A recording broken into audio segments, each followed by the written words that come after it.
स्वागत आहे एका नवीन व्हिडिओमध्ये। आज बनवलेलं होतं साबण। तर हे साबण घरातीलच सामानापासून बनवलेले होते।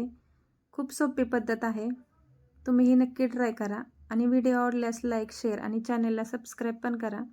त्यासाठी काय काय लागतंय तर हे साबणाचा बेस मिळतो ऑनलाईन आणि हे घरातीलच सामान बघा।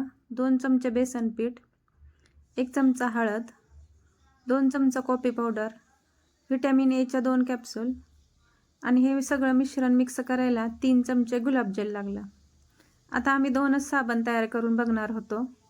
तर त्यासाठी बघा छोट्या आकारात हे 10 क्यूब घेतलेत। तर केवढ्या आकाराचे घेतलेत ते तुम्हाला व्हिडिओमध्ये दिसत असतील। कढईमध्ये पाणी उकळून घेतलं, त्यामध्ये एक प्लेट ठेवली आणि एक बाउल घेऊन हे क्यूब वितळून घेतले। क्यूब वितळले की त्यामध्ये हे मिश्रण टाकलं। 3 मिनिटं हे मिश्रण हलवलं, कॉफी बेसन पीठचं मिश्रण केलेलं। तर हे मिश्रण बघा लगेच थंड होतं आणि आपण जो बेस मागवलेला होता ऑनलाईन त्यासोबतच आपल्याला हा फ्री साचा मिळतो साबणाचा। तर बघा अर्ध्या तासातच हा साबण सेट होतो, पण आम्ही 2 तास ठेवले, एकदम छानपैकी तो साबण तयार झाला होता। तर बघा एक फेस पण छान होतं ह्याला। तर तुम्ही ही नक्की ट्राय करा। बाय।